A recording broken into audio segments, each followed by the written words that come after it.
Good morning students, मैं आपका Manoj sir. Students, आज हम लोग सीक्वेंसेस एंड सीरीज का जहां तक हमने आपसे लास्ट क्लास में छोड़ा हुआ था, लास्ट वीडियोस में, तो उसको कंटिन्यू करते हैं सो दैट आपका एपी का पार्ट कंप्लीट हो जाए। ठीक है, तो स्टूडेंट्स हम लोग सीक्वेंस सीरीज क्लास 11 और हमने एक वीडियो ऑलरेडी उस पर डाला हुआ है। उनमें बहुत सारे कंसेप्ट और कई सारे क्वेश्चंस, इनफैक्ट एनसीईआरटी का क्वेश्चन नंबर कुछ 11-12 तक हम लोगों ने किया भी था।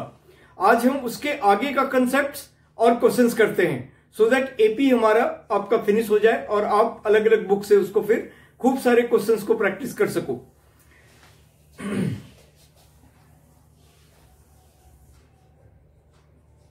Sequences and series. स्टूडेंट्स, कई बार हमारे पास ऐसा आता है कि 3 terms are in AP, 4 terms, 5 terms, 6 terms. ये तो मैं कुछ ज्यादा बता दिया, 5 या 6 टर्म, इतना दूर तक तो नहीं आता। इन जनरली 3 और 4 टर्म्स तक का सवाल आता है। तो वहां पे जब भी कभी बोलेगा कि 3 terms are in AP whose sum is this and product is this, find the terms, ऐसे ही 4-5 टर्म्स में भी आ सकता है। राइट, आप बड़े बुक्स वगैरह में देखोगे तो आरडी वगैरह में आपको 5 का भी दिख सकता है। तो आपको मैं पैटर्न बताता हूं कि जब भी कभी 3 टर्म्स रहेगा या 4, तो आपको क्या पैटर्न लेनी चाहिए। तो 3 terms are in AP, 3 terms are in AP जब भी कभी रहेगा तो आपको a माइनस डी, a और a प्लस डी ये लेना चाहिए सो दैट कॉमन डिफरेंस आपका सेम रहे। तो ये और a माइनस डी करेंगे तो वो d आएगा, a plus D minus a करेंगे तो d आएगा, है ना। तो कॉमन डिफरेंस हमारा ऑलवेज सेम होना चाहिए, एपी का यही रूल है। तो 3 टर्म्स जब भी कभी रहेगा, 3 टर्म्स आर इन एपी, तो आपको लेना चाहिए a minus d, a plus D, so that जब उसका सम के बारे में बात किया जाए तो ये तीनों का जब हम सम करेंगे तो plus D minus D cut जाएगा। तो 3a इक्वल टू एक वैल्यूज हमारे पास होगा, तो a का रिजल्ट हमको मिल जाएगा और फिर उसको सब्स्टिट्यूट करके d भी मिल जाएगा और हम टर्म्स निकाल सकते हैं। अगर आप पहला, दूसरा, तीसरा कंजुकेटिव टर्म्स लोगे तो वहां पे दोनों अननोन वेरिएबल आपका स्ट्रक कर जाएगा, फंस जाएगा, तो आपका वैल्यू का रिजल्ट नहीं मिल पाएगा। इसीलिए हमें 3 टर्म्स जब भी कभी बोले तो a minus d, a plus D लेना चाहिए। जब भी कभी 4 टर्म्स बोले एपी में, 4 टर्म्स आर इन एपी, तो आपको क्या लेना चाहिए। 4 टर्म्स में a minus 3d, a minus 3d, a minus d, a plus D और a प्लस 3d ये लेना चाहिए। ठीक है, ताकि दिस माइनस दिस करेंगे तो 2d आएगा, दिस माइनस दिस, वहां भी 2d, यहां भी 2d, तो कॉमन डिफरेंस सेम हो गया। जब आपके पास 5 टर्म्स बोले, 5 टर्म्स आर इन एपी, तो आपको क्या लेना चाहिए। 5 टर्म्स में a minus 2d, a minus d, a minus 2d, a minus d, a plus 2d, a plus D और a प्लस 2d। ठीक है, ताकि अब दिस माइनस दिस करो फिर d आएगा, दिस माइनस दिस, वो भी d आएगा, ये भी d आएगा, ये भी d आएगा, तो कॉमन डिफरेंस आपका सेम है। a minus 2d, a minus d, a plus D, a plus 2d। ऐसा नहीं सोचना है कि 4 टर्म्स में a माइनस 2d करेंगे तो कॉमन डिफरेंस सेम नहीं आएगा। ठीक है, जब आपके पास 6 टर्म रहे, 6 टर्म्स आर इन एपी, जो कि बहुत रेयर है, कॉम्पिटिटिव लेवल के लिए जेई एनडीए के लिए ये पॉसिबिलिटी आ भी सकता है, स्कूल एग्जाम्स के लिए इतना बड़ा बिल्कुल नहीं आएगा, 5 तक का भी नहीं आता, 4 तक ही आता, लेकिन कॉम्पिटिशन्स में ये चीजें आ भी सकता है। तो आपको a minus 5d, a minus 5d, फिर a minus 3d, a minus 3d, a minus d, a plus d, a plus d, a plus 3d, a plus 3d, ठीक है, और a plus 5d, a plus 5d, 6 term, a minus 5d, a minus 3d, a minus d, इसके बाद a plus D, a नहीं होगा, a नहीं, a plus D, a plus D, a plus 3d, a plus 5d, ये आपका 6 term हो गए। ठीक है, तो आप हर जगह आपको 2d मिलेगा, दिस माइनस दिस, ये 2d मिलेगा, फिर दिस माइनस दिस, यहां भी 2d, यहां भी 2d, और यहां भी 2d, यहां भी 2d मिलेगा। तो कॉमन डिफरेंस आपका सेम होना चाहिए। तो ये चीजें आपका एक पैटर्न तो ये है, जब भी कभी 3, 4, 5, 6 टर्म रहेगा तो ऐसा करेंगे। फिर हमने एएम के बारे में आपको बताया था, AM arithmetic mean between two number, तो a प्लस बी बाई 2 अगर अर्थमेटिक मीन रहेगा AM between two number,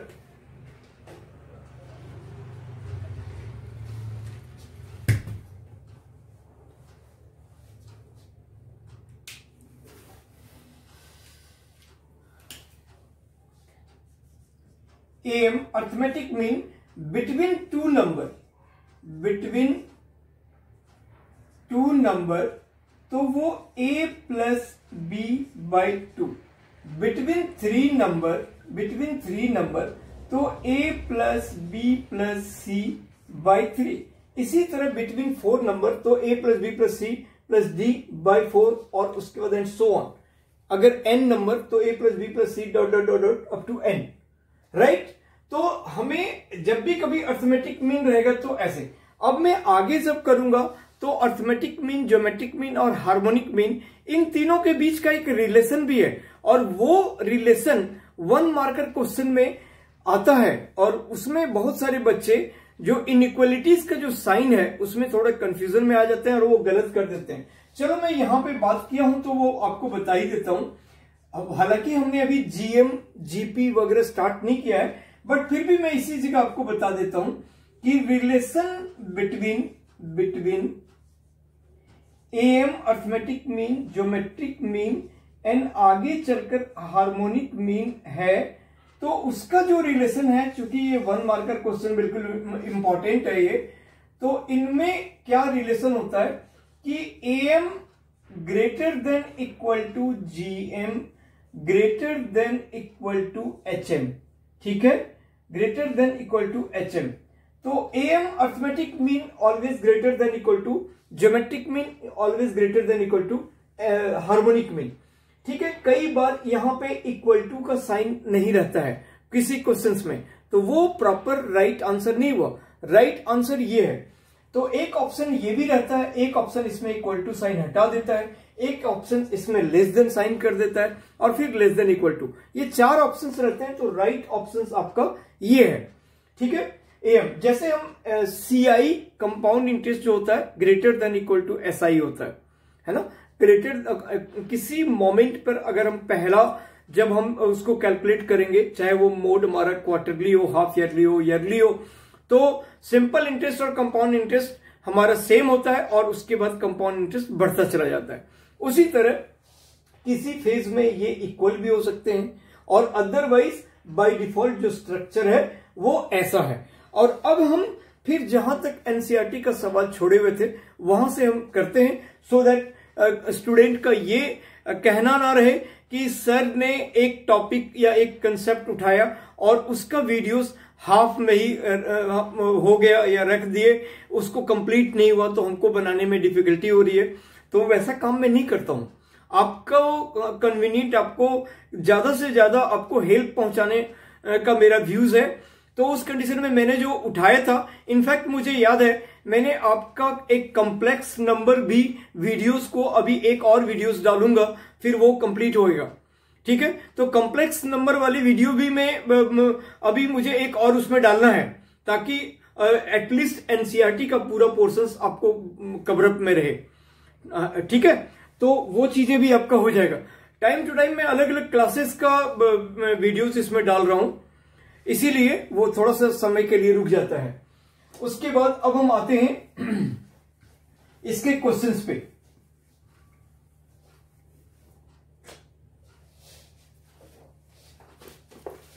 students आप देखो, एक एग्जाम्पल 4 पेज नंबर 182, ठीक है। फिर हमने एक रेशियो का क्वेश्चन, एक बहुत इंपॉर्टेंट क्वेश्चन होता है।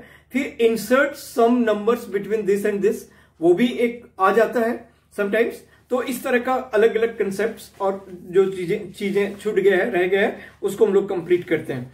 तो एग्जांपल 4 कहता है, page number 182, if the in n m, और मैंने आपको एक चीज और कहा था कि इस तरह का क्वेश्चन एक बहुत रहता है, if pth term is this, qth term is this, find sum of this term, ठीक है, या prove that this term is this. तो इस तरह के एक क्वेश्चंस बड़ा इंपॉर्टेंट होते हैं और ये तकरीबन देखा गया है इस टाइप से आता ही आता है। यहां पर भी ये क्वेश्चन भी कुछ ऐसा ही है, in an AP the mth term is n and nth term is m, right, mh term is n and ns term is m where m does not equal to n, find the ph term। इसी तरह का questions मैं आपको कह रहा था कि mh term given that example 4,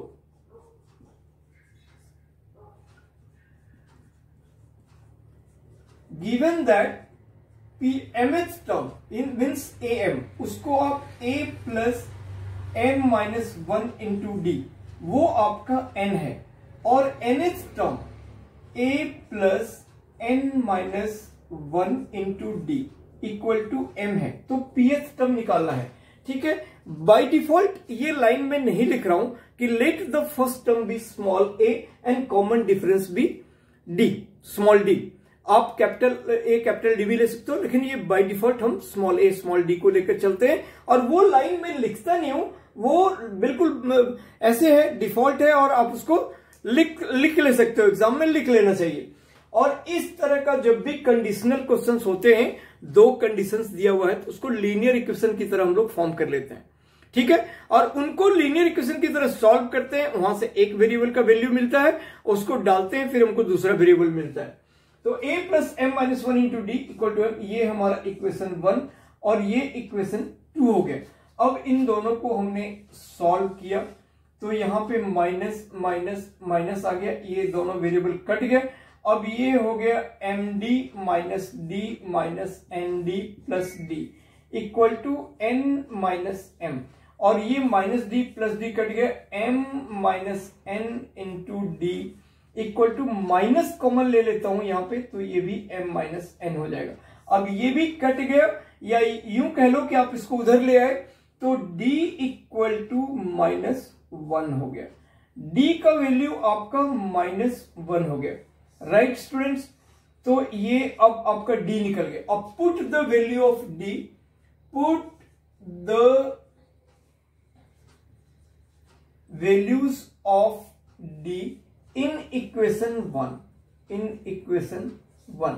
तो 1 में a plus m minus 1 into -1 equal to n।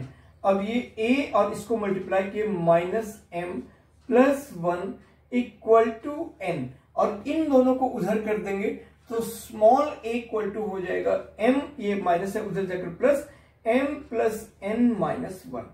अब आपके पास a भी मिल गए। मैंने आपको कहा है कि जब भी कभी ऐसा कोई वैल्यू आपको मिल जाता है, आप इसको एक बॉक्स में डाल दो, अच्छा रहेगा।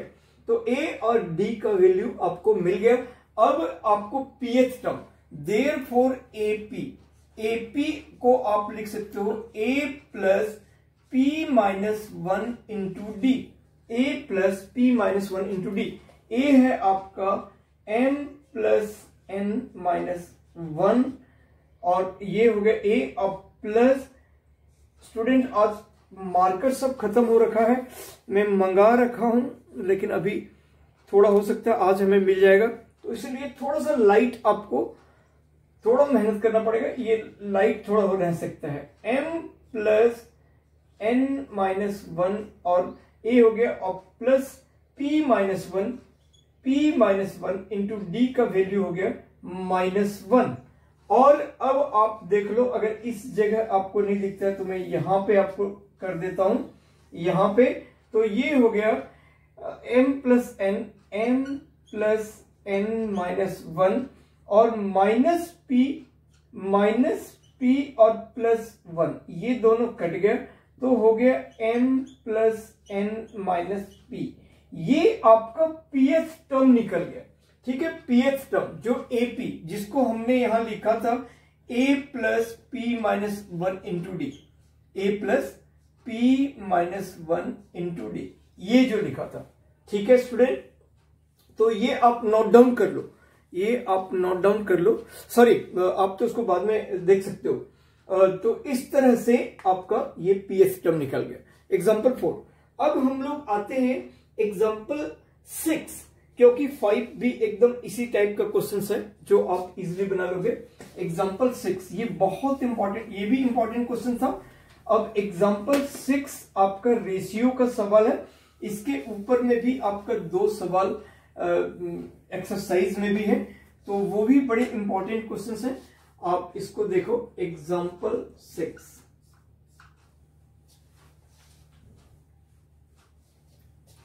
कहता है कि the sum of n terms of 2 arithmetic progression are in the ratio of 3n+8 और 7n+15।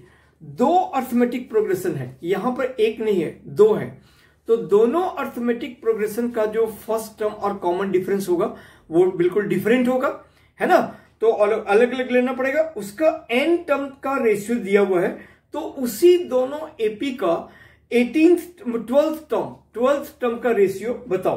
तो हमें दिया है let first term, given that, आप डायरेक्टली ऐसा लिख लो,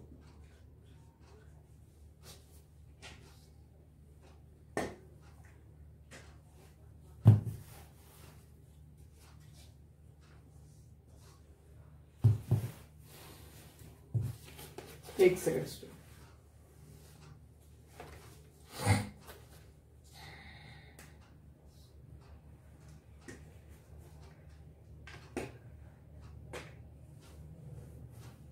हाँ, अब हम लोग लिखते हैं कि गिवन दैट जो हमारा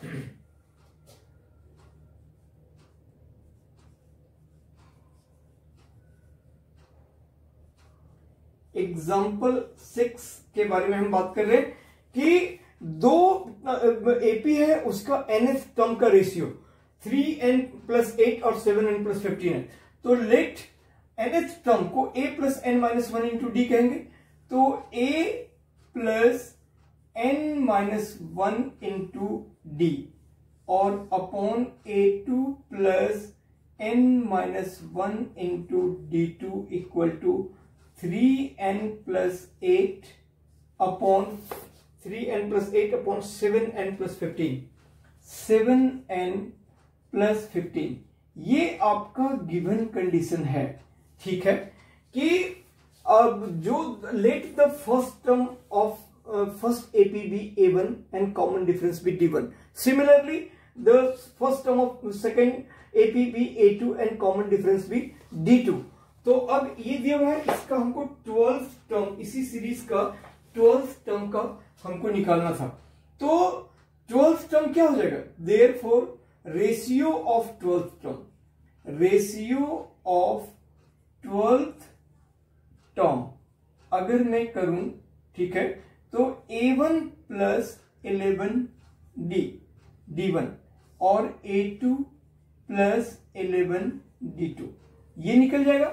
ठीक है, तो अगर मैं यहां पे कंपेयर करूं, राइट, कंपेयर करूं, तो इसमें हमारा n-1 इक्वल टू 11 हो गया, n-1 equal to 11, therefore n equal to 12।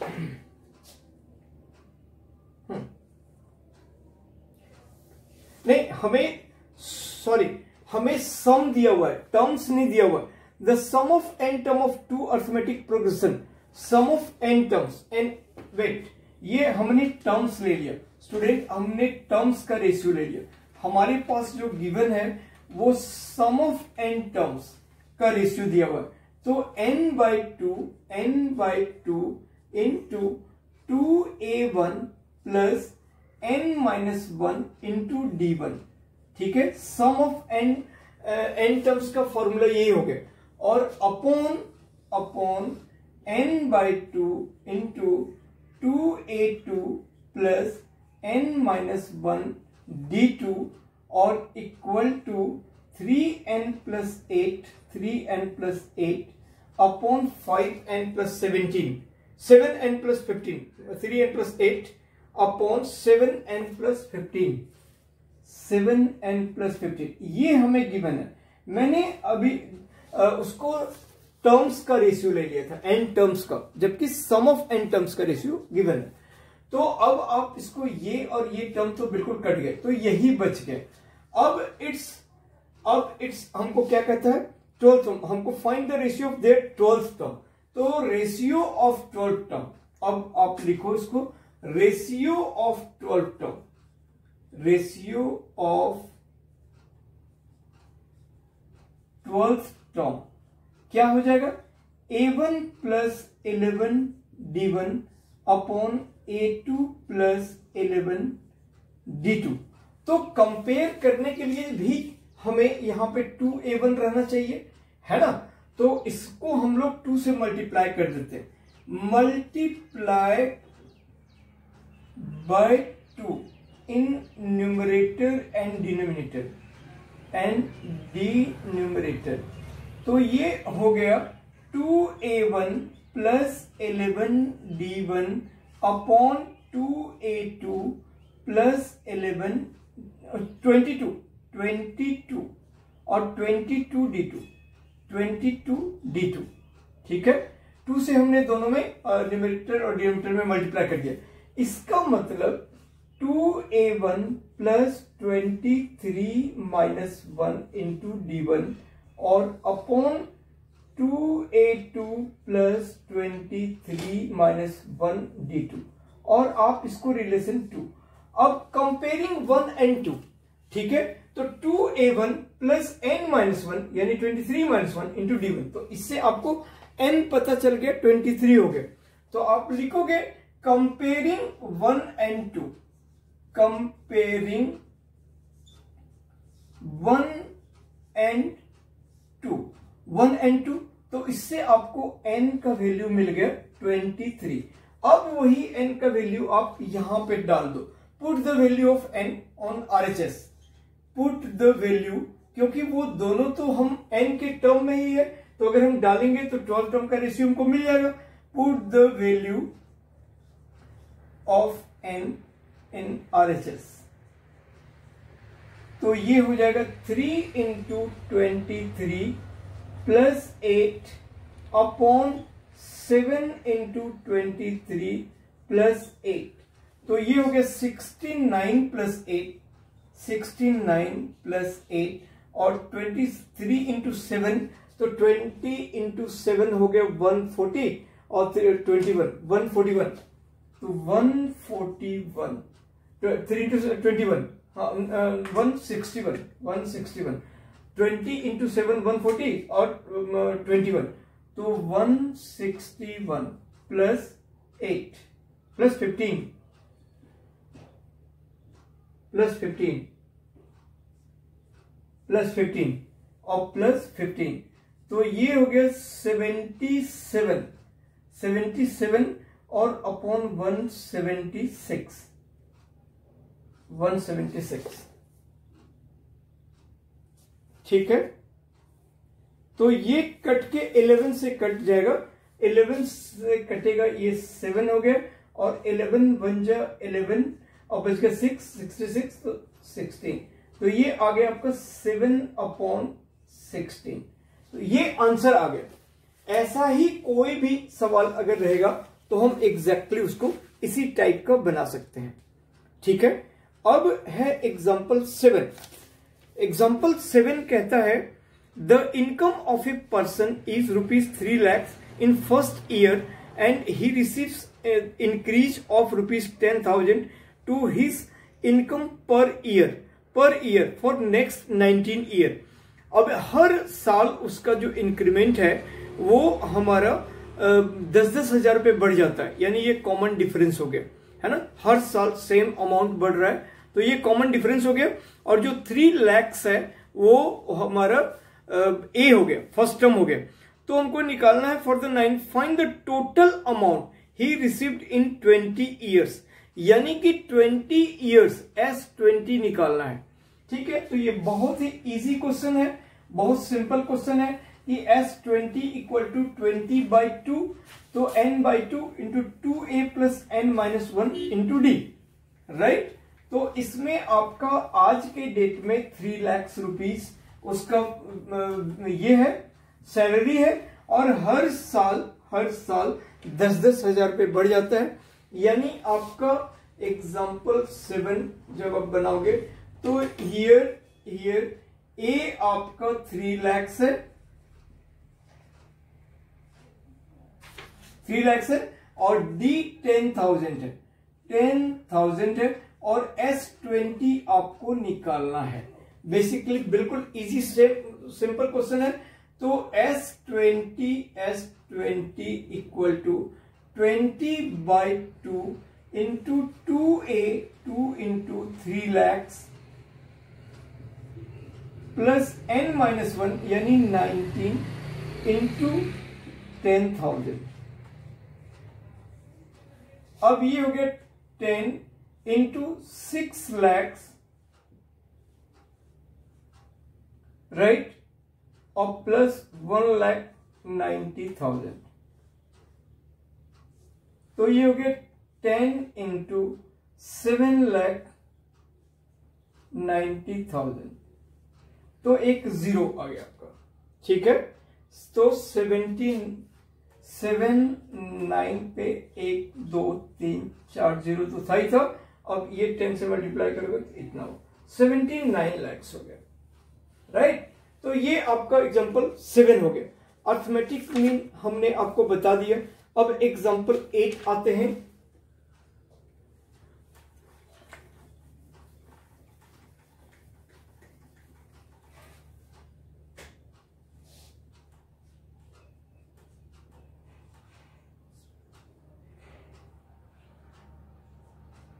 Example 8 कहते हैं insert between 3 and insert 6 number between 3 and 24 such that resulting sequence of an AP.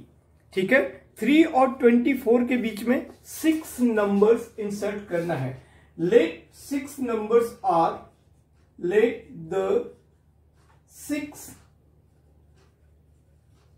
numbers are A1, A2, A3, A4, A5 and A6।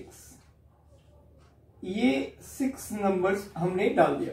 तो 3 and 24 के बीच में हमको डालना है।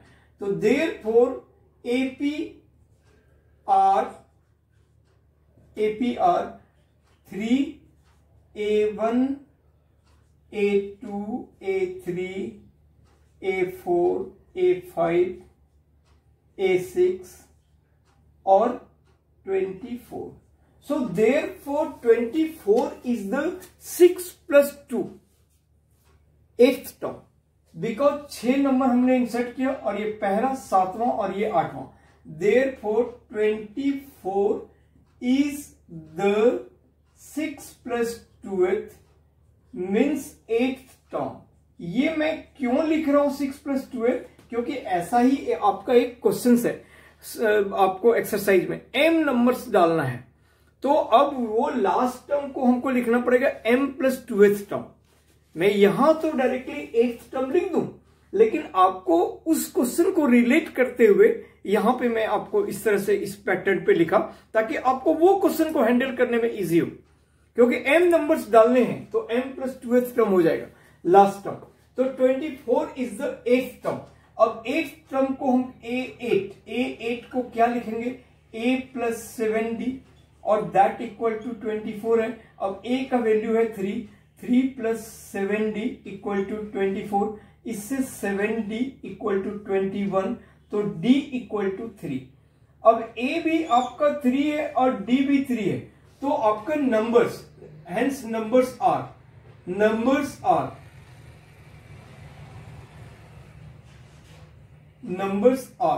अब बिल्कुल A1 आपका क्या हो जाएगा, a plus d हो जाएगा, क्योंकि सेकेंड टर्म है आपका। सेकेंड टर्म है ये A1, क्योंकि पहला तो 3 है, ये सेकेंड टर्म है, उसको a plus d कहेंगे। तो बिल्कुल पैटर्न में ही आपको लिखना चाहिए 3 plus 3, तो वो 6 हो गया। A2 आपको लिखना पड़ेगा a plus 2d, तो 3 plus 2 into 3 और ये 9 हो गया। फिर A3 इसी तरह A प्लस 3D। आप ये नहीं समझना ये A3 मतलब थर्ड टर्म है, ये एक्चुअल में फोर्थ टर्म है, इसीलिए ये 1 1 2 3 4। तो इसको हम 3 प्लस 3 इंटू 3 लिखेंगे जो कि 12 हो जाएगा। फिर A4 आपका A प्लस 4D, तो 3 प्लस 4 इंटू 3 ये 15 हो जाएगा। और A5 A प्लस 5D जो कि 3 प्लस 5 इंटू 3 तो ये 18 हो जाएगा। और A6 आपका A प्लस 6D और 3 प्लस 6 इंटू 3 तो 21। देयरफॉर सीरीज आर आपको 3 6 9 12 15 18 21 24 ये आपको कंप्लीट ऐसे लिख के दिखाने होंगे। कंप्लीटली हमें मालूम है कि आप इस जगह आपको सब पता चल रहा है कि क्या निकल रहा है, लेकिन फिर भी आपको लिख के दिखाने पड़ेंगे। ऐसे आपको बिल्कुल ये लिखने हैं, फिर ये लिखने हैं, ऐसे फिर लास्ट में सीरीज लिखना है। ठीक है, तो एग्जाम्पल क्वेश्चंस हमने सारे देख लिए। और उधर के अब क्वेश्चन नंबर 12 एक्सरसाइज 9.2 में क्वेश्चन नंबर 12 तक हम लोग एक तरह से डिस्कस कर चुके हैं।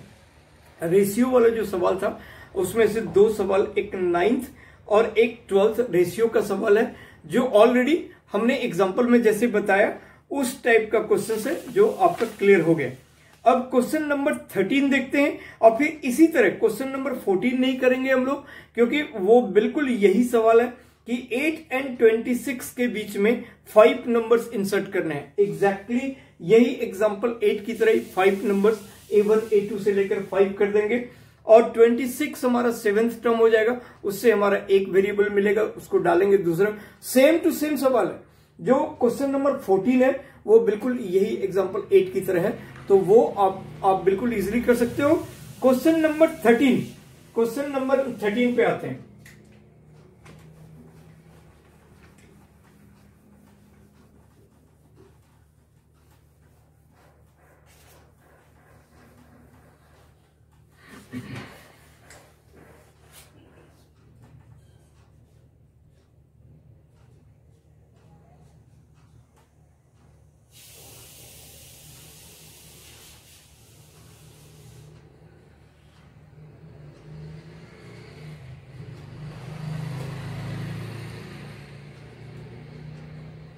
Exercise 9.2 question number 13। क्वेश्चन कहता है कि एनसीईआरटी में हूं, पेज नंबर 185।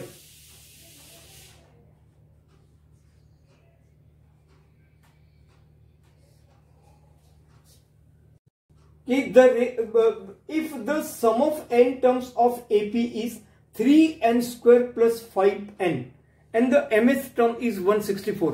आपको मैंने बताया था यहां पे एक क्वेश्चन था 7th नंबर कि kth टर्म गिवन थे 5k + 1, और आपको उसका निकालना था find the sum of n term. Sum of n term निकालना था kth term wherever kth term is given. तो वहां पे ak इक्वल टू 5k + 1 था, तो हमने k का वैल्यू 1 डाला, 2 डाला, 3 डाला, कम से कम 3 तक डालने चाहिए थे, क्योंकि उससे हमें पहला टर्म, दूसरा टर्म, तीसरा टर्म मिल गया। अब उस टर्म को हमने दिखला दिया कि दिस इज इन एपी। तो एपी प्रूफ होने के लिए कम से कम 3 टर्म्स तो चाहिए होता है। 2 टर्म में हम एपी कोई भी सीरीज नहीं कह सकते हैं। तो 3 निकाल लिया हमने, ए पता चल गया, डी पता चल गया। अब हमको एसएन निकालना है, तो एसएन हमने निकाल लिया, तो वो चीजें बिल्कुल क्लियर हो गए। अब यहां पे ए के या ए एन आपका गिवन रहेगा और बाकी चीजें निकालने के लिए कहेगा। इस सवाल में जो गिवन 13 नंबर क्वेश्चन है उसमें आपके पास एसएन गिवन है, और एसएन गिवन है, उसके बाद जो कुछ भी है आगे निकालना है। तो एसएन गिवन दैट, यहां आप लिखोगे given that here Sn. Sn आपका क्या है, आपके पास एसएन गिवन है 3n² + 5n। 3n² plus 5n। और आपको निकालना क्या है, और mth टर्म 164 है, find the value of m। ठीक है, mth टर्म निकालना है। तो अब यहां पे आप Sn का वैल्यू 1 पुट करो, तो 3 इंटू 1 स्क्वायर प्लस 5 इंटू 1। अब ये हो गया 3 प्लस 5, 3 प्लस 5 ये हो गया 8। अब आप 2 पुट करो, 3 इंटू 2 का स्क्वायर प्लस 5 इंटू 2, तो 4 इंटू 3 12 और प्लस 10, तो हो गया 22। अब स्टूडेंट्स S1 का मतलब क्या है, सम ऑफ फर्स्ट टर्म, तो उसको आप A1 भी कह सकते हो या A कह सकते हो, एक ही बात है। और इसमें सम ऑफ फर्स्ट टू टर्म, यानी एक तरह से ये A1 प्लस A2 का रिजल्ट है ना। तो अगर मैं A1 प्लस A2 के रिजल्ट में, A1 प्लस A2 के रिजल्ट में A1 का रिजल्ट माइनस कर दूं, तो हमारे पास A2 का रिजल्ट हो जाएगा।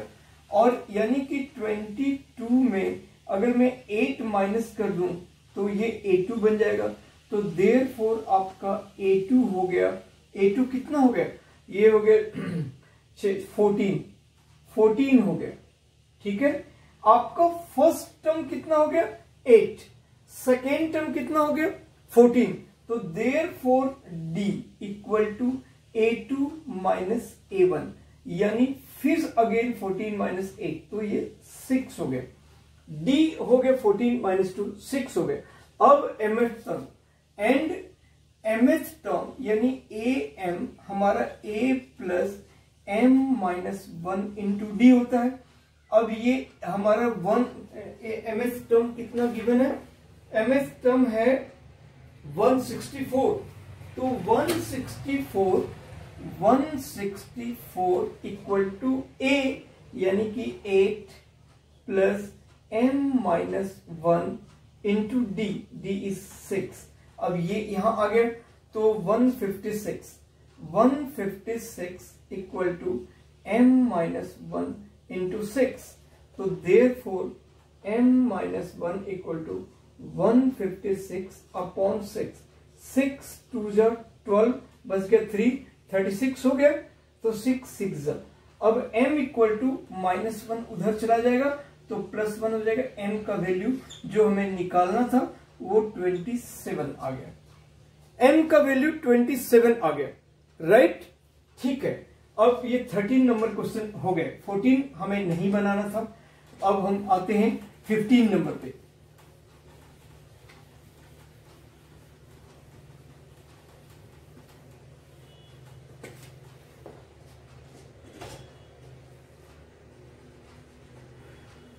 क्वेश्चन नंबर 15, ठीक है। तो ये हमें क्या कहता है कि 15, इफ a का पावर n प्लस b का पावर n अपॉन a का power n minus 1 plus b का power n minus 1 is the am between a and b, find the value of n, है ना। n का value निकालना है। अगर ये जो है किसके इक्वल है, am between a and b, यानी a प्लस b बाई 2 के, तो जो एक्सप्रेशन है वो रिजल्ट हम लिखते हैं a का पावर n प्लस b का पावर n अपॉन a का पावर n प्लस b का पावर n अपॉन a का पावर n माइनस 1, a का power n minus 1 plus b का पावर n माइनस 1, b का पावर n माइनस 1, और ये है हमारा a प्लस b बाई 2। इसको आप रिलेशन 1 कह सकते हो, और ये आपका गिवन पार्ट है, आप ऊपर इसको लिख सकते हो। अब नाउ अब आप इसको क्रॉस मल्टीप्लाई कर दो, तो 2a का पावर n प्लस 2b का power n equal to a plus b into a का power n plus n minus 1 और प्लस b का power n minus 1, right student. अब इसको जब आप मल्टीप्लाई करोगे इसको इससे, तो a का पावर n हो जाएगा, क्योंकि a का पावर 1 और इंटू a का पावर बेस सेम है, पावर ऐड हो गया, तो n माइनस 1 प्लस 1, तो a का पावर n हो गया, और ये हो गया ए बी का power n minus one plus b, इसको इसको इससे मल्टीप्लाई कर दिया, इसको बी ए का पावर n माइनस वन और प्लस बी का पावर n। अब इन चारों टर्म्स को इधर कर दिया तो ये बन गया a का पावर n, a का पावर n, ठीक है। और इस टर्म को a का पावर n हो गया और फिर माइनस दिस और फिर प्लस b का पावर n, क्योंकि 2b का पावर n में एक b का पावर n गया तो b का पावर n। अब इसके साथ इसका थोड़ा सिमिलर टर्म्स को एक साथ रख लेते हैं तो माइनस बी ए का पावर n माइनस वन और प्लस फिर हमारा b का पावर n और माइनस या आप, ठीक है, ये वाला टर्म ए बी का power n minus one equal to 0। हमने कुछ नहीं किया है, बस ये चारों टर्म को इधर ले आया और एक साथ 2a का पावर n में से एक a का पावर n गया, a का पावर n बच गया। उसके बाद अब हम इस टर्म को लिख सकते थे, सो मैंने इस टर्म को लिख लिया है, उससे कोई फर्क नहीं पड़ता, क्योंकि अगर मैं ऐसे फिर लिखूंगा तो अल्टीमेटली हमको फिर कॉमन लेने के लिए इसको ये टर्म को साथ में रखेंगे तब कॉमन आएगा, है ना। तो हमने पहले उस टर्म को लिख लिया, फिर इन दोनों का रिजल्ट b का पावर n और ये टर्म उधर जाकर माइनस हो गया। अब इनमें से आप a का power n minus one common ले लो, a का power n minus one common ले लो तो a बचेगा, राइट, क्योंकि इन दोनों को मल्टीप्लाई किए तो फिर तो a का पावर n ही हो गया, a का पावर n माइनस वन और a का पावर वन मल्टीप्लाई करेंगे a का पावर n हो गया, जैसे हमने यहाँ पे अभी मल्टीप्लाई करने के टाइम में हुआ था। तो a का पावर n माइनस वन जो दोनों में छोटा ऑर्डर है उसको हमने, डिग्री है उसको हमने कॉमन ले लिया और फिर यहाँ पे माइनस b बच गया, राइट। उसी तरह आप यहाँ पे माइनस कॉमन लो, माइनस, ताकि ये टर्म प्लस का बचे, एक का टर्म प्लस का बचे, माइनस बी का power n minus one common ले लो, तब इसमें a आपका प्लस में बच गया और b वाला टर्म आपका माइनस में बच गया और ये 0। और जो कॉमन लेने में हमारा जो ब्रैकेट के अंदर में सेम चीज बचना चाहिए वो भी बच गया, ठीक है। तो अब ये हो गया a माइनस बी और इनटू a का power n minus one minus b का power n minus one equal to 0। तो it has two factor, either this part equal to 0 और दिस पार्ट इक्वल टू 0। आपको फाइंड करना है n के लिए, तो इसमें n तो है ही नहीं, इसलिए इस पार्ट को हम इग्नोर कर देंगे। तो देयरफॉर आप लिख सकते हो a minus B equal to 0 और a का power n minus one minus B का power n minus one equal to 0। इसी पार्ट को लेकर हम स्टूडेंट आगे बढ़ेंगे। इससे क्या हो जाएगा कि ये उधर कर दिए, a का power n minus one equal to b का पावर n माइनस वन। अब क्या करेंगे, इसको फिर से इधर कर लेंगे। तो अब आप कहोगे कि आपने क्यों किया उधर, तो ये चीजें एक बार माइनस में है सो उधर जाकर प्लस में हो गया, हम उसको ऐसे लिख सकते हैं और अब उसको अपॉन में लिखेंगे, a का power n minus one upon b का पावर n माइनस वन और इक्वल टू 1, राइट। अब कोई भी चीज का 1 को समथिंग का पावर 0, कोई भी चीज का पावर 0 तो लिख ही सकते हैं। तो यानी कि a बाय बी का power n minus one equal to a by b का पावर 0, क्योंकि anything to the power 0 is 1। तो अब बेस सेम हो गया, तो that means a n minus one equal to 0, n minus one equal to 0, तो n आपका 1 हो गया, ठीक है। तो n का वैल्यू निकालना था, n आपका 1 हो गया, यही था आंसर। बहुत सारे स्टूडेंट को इस क्वेश्चन में डिफिकल्टी होती है, तो उम्मीद है कि आप लोग बिल्कुल इजीली समझोगे, है ना। ये चीजें अब पॉज करके फिर इसको देखो, बिल्कुल स्टेप बाय स्टेप, बिल्कुल बेहतर तरीके से इसको ये किया गया, तो कोई दिक्कत नहीं है। ये n का वैल्यू 1 आ गया। अब हम आते हैं नेक्स्ट क्वेश्चन पे।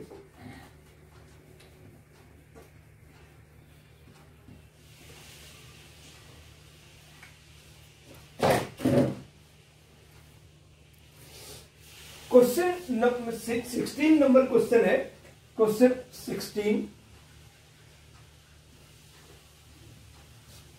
कि between 1 and 31 m numbers have been inserted in a way such that the resulting sequence are in AP and the ratio of 7th and m minus 1th term is 5/9.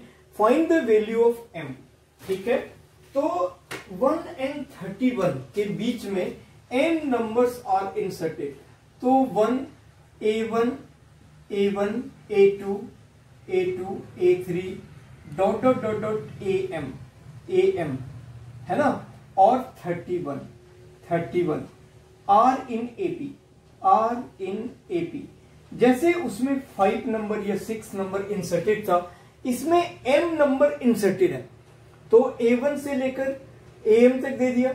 अब 31 कौन सा term हो गया, therefore 31 is the m plus 2th term, जैसे मैंने 6 plus 2th लिखा था, therefore 31 is the m plus 2th term। अब m plus 2th term को क्या लिखेंगे, a plus a m plus 2th, आप ऐसा लिख सकते हो a m plus 2th term को a plus m plus 2 minus 1 into d, ये आपका 31 है। स्टूडेंट समझ गए इस बात को। मैंने जैसे लास्ट क्वेश्चन में लिखा था, जो भी 26 था या 24 था, that is the 8th term, तो 8th टर्म यानी A8, तो a m plus 2, ठीक है। 8th टर्म कैसे आया था, 6 plus 2, तो 6 नंबर इंसर्ट किए थे, 7 और 8, इसलिए उसको 6 plus 2th यानी 8th टर्म लिखे थे। तो उसी तरह 31 is the m plus 2th term हो जाएगा, और m plus 2th टर्म को a m plus 2 लिखेंगे, और वो a plus m plus 2 minus 1 into d उसको हम लिख सकते हैं, और वो हमारा 31 है। a हमारा 1 है, तो हमने 1 डाल दिया, और ये हो गया m plus 1 और into d और इक्वल टू 31, तो ये 1 उधर जाकर हमारा 30 हो गया। तो d इक्वल टू, देयरफॉर आप d इक्वल टू आप कह सकते हो 30/m+1, 30/m+1। थोड़ा आज हमको मार्कर एक जरा प्रॉब्लम कर रहा है, 30/m+1, राइट, ठीक है। d equal to 30/m+1। तो अब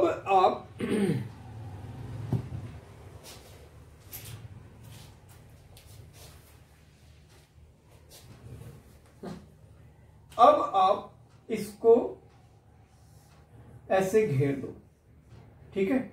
d का वैल्यू आपका आ गया इतना। अब अकॉर्डिंग टू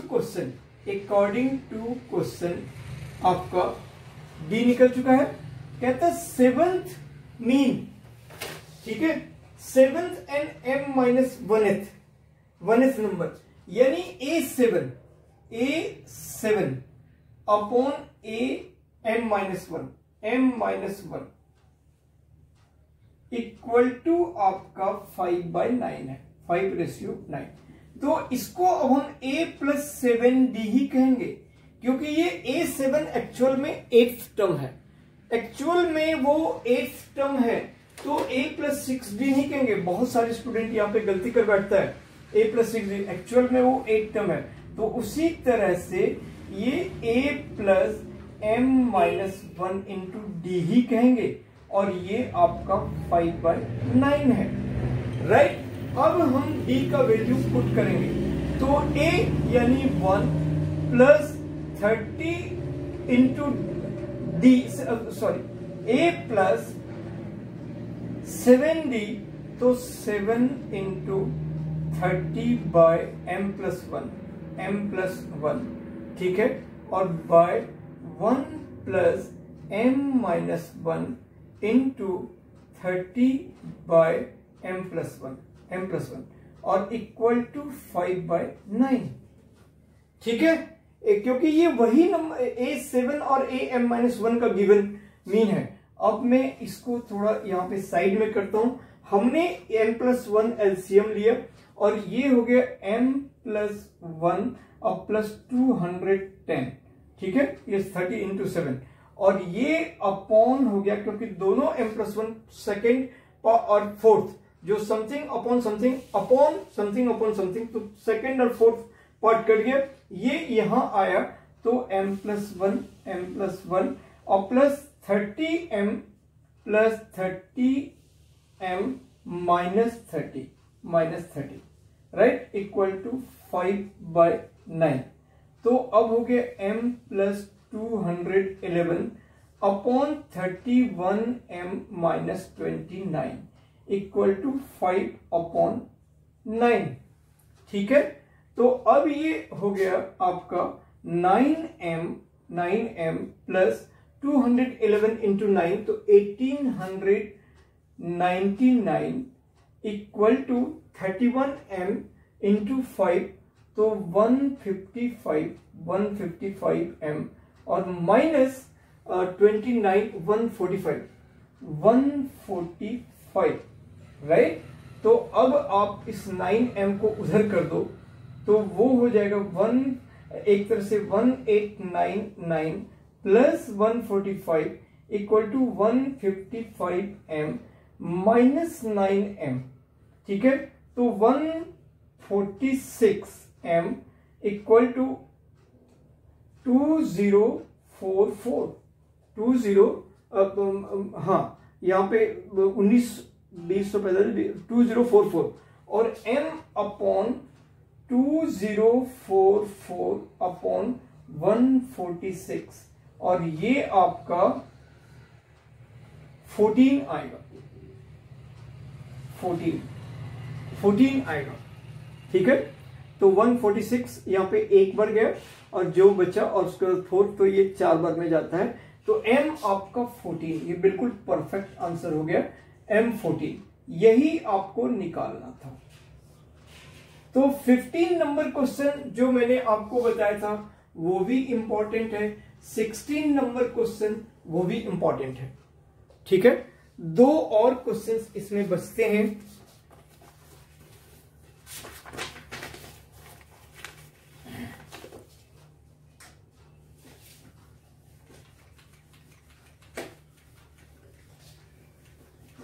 फिर हम लोगों ने एनसीईआरटी का सारे कंसेप्ट्स और आगे का भी बहुत सारे जो अभी 3 नंबर 4 नंबर 5 नंबर ये सब तो एनसीईआरटी में है भी नहीं, हमने एपी का एक तरह से पूरी तरह का फंडामेंटल कंसेप्ट सारा हम लोगों ने देख लिया, एएम वगैरह का देख लिया और सारे एग्जांपल्स और सभी एक्सरसाइज के क्वेश्चंस एक एक क्वेश्चंस पे डिस्कस कर लिया। अब आप बिल्कुल एकदम फ्रीली अब बहुत बेहतर तरीके से अलग अलग बुक को लो, एग्जाम्पलर को लो, आरएसआरडी, मंजीत सिंह, ये सब सैंपल पेपर सीबीएसई ने भी निकाल दिया है, उन सारे क्वेश्चनों को बनाओ, बिल्कुल सारे क्वेश्चंस बनेंगे। अब ये 17 कहता है a man starts repaying a loan as first instalment ₹100 if he increase the installment ₹5 every month, so that amount will what amount he will pay in 30th installment। 30th A30 बहुत ही easy है, बहुत easy question है।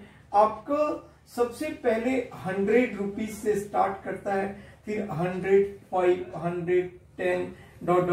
ऐसे कि 100 rupees से पहला instalment start करता है और एवरी मंथ 5 रुपीज इंक्रीज कर देता है, मतलब सेकेंड इंस्टॉलमेंट 105 रुपीज करता है, थर्ड 110 रुपीज करता है और कहता है what amount he will pay in 30th instalment. तो 30th इंस्टॉलमेंट यानी A30 आपको बेसिकली निकालना है। तो A30 सीधा सीधे हो गया A+29D और A आपका हो गया 100+29 इंटू 5 है ना, तो 100 और प्लस 145, तो ये 245 रुपीज लास्ट 30th इंस्टॉलमेंट में ₹245 पे करता है, ठीक है। तो ये आप यहाँ पे रुपीज लिख सकते हो। तो ये बहुत ही सिंपल क्वेश्चन, ये अनइम्पॉर्टेंट क्वेश्चन है, बीच में डाल दिया, राइट। और अब इसका लास्ट क्वेश्चन आज के लिए हम लोग ये करते हैं 30th क्वेश्चन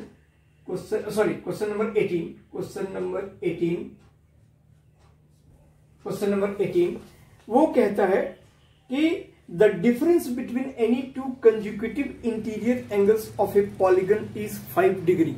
जो पॉलीगन है कितने साइड्स हैं वो नहीं बताया है, उसका हर एक एंगल से दूसरा एंगल 5 डिग्री के डिफरेंस पे है।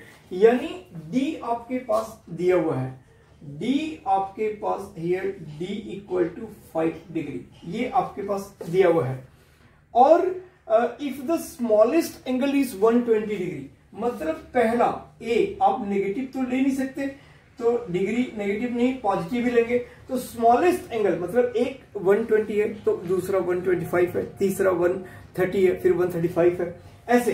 तो कहता है find the number of sides of the polygon, number of sides of the polygon. आपको मालूम है कि SN जो है जो कितनी डिग्री का एंगल बनता है, जैसे एक ट्रायंगल है तो n-2 एक n-2 इंटू 180 डिग्री।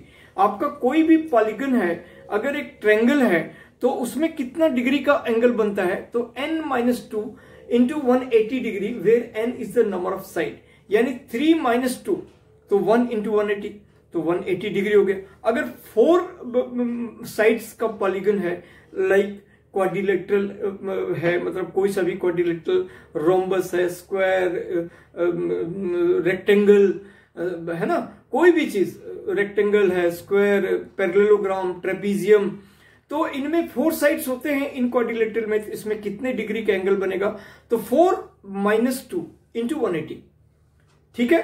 तो इस तरह से 2 इंटू 180 तो 360 हो गया। 5 अगर हमारा साइड है, 5-2 इंटू 180 डिग्री, तो 3 इंटू 180 तो 540 हो गया। तो यहां पे आपका SN जो है वो n-2 इंटू 180 डिग्री हमें पता होता है कि इतना बनता है। तो SN का फॉर्मूला हम लगाएंगे n/2 into 2a plus n-1 into d, और यही n हमें निकालना है, नंबर ऑफ साइड्स हमें निकालना है। तो n-2 into 180 degree equal to n/2 into 2 into a, तो वो हो गया 240 डिग्री और प्लस n-1 इंटू डी है हमारा 5 डिग्री। तो ये अब आप इसको ऐसे भी मल्टीप्लाई कर सकते हो, n-2 into 360 in n-2 into 360 equal to n into 240 plus 5n-5, right. अब आप इसको बिल्कुल सॉल्व करो, ठीक है। तो ये 235 हो गया, 235 हो गया।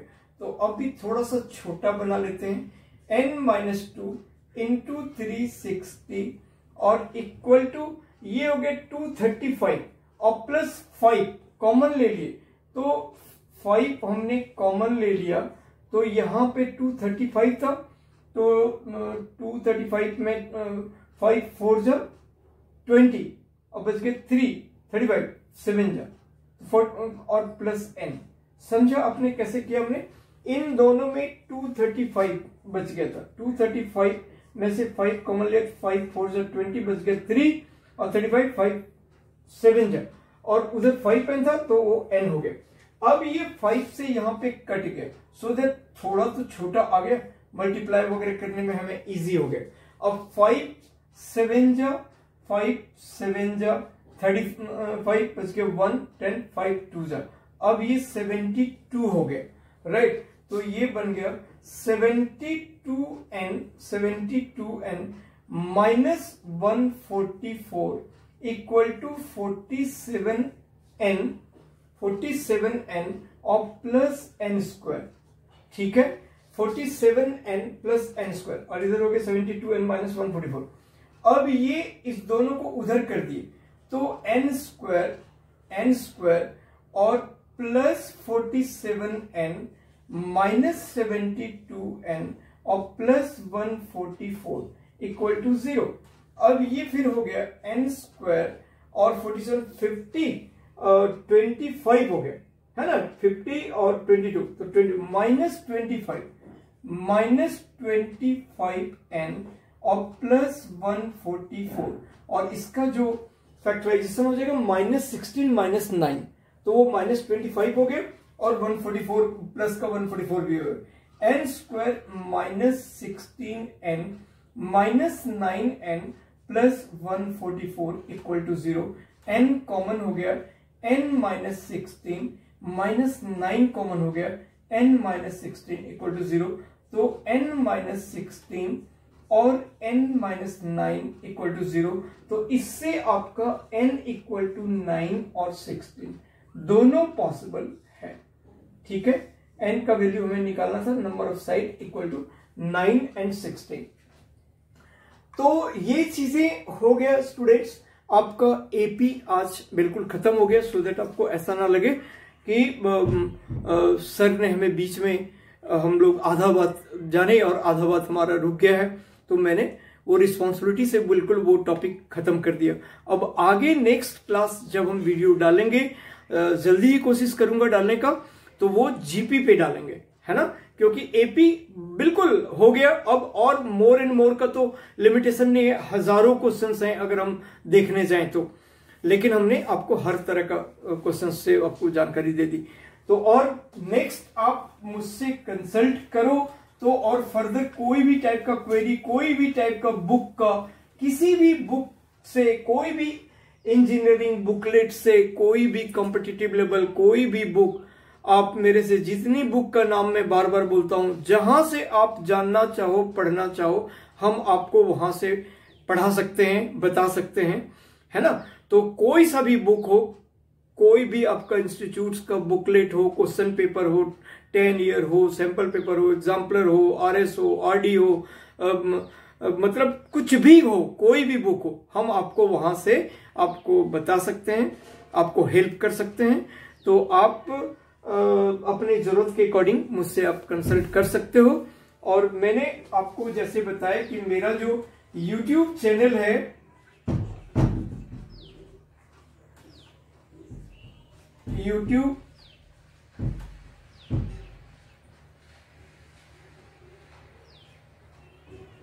YouTube चैनल है वो राजहंस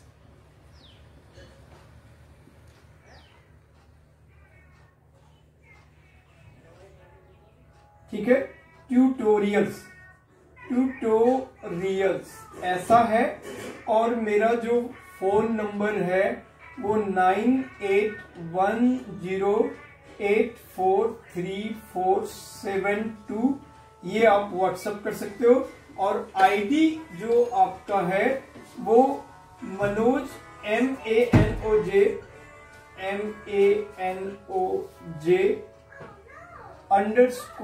_राजहंस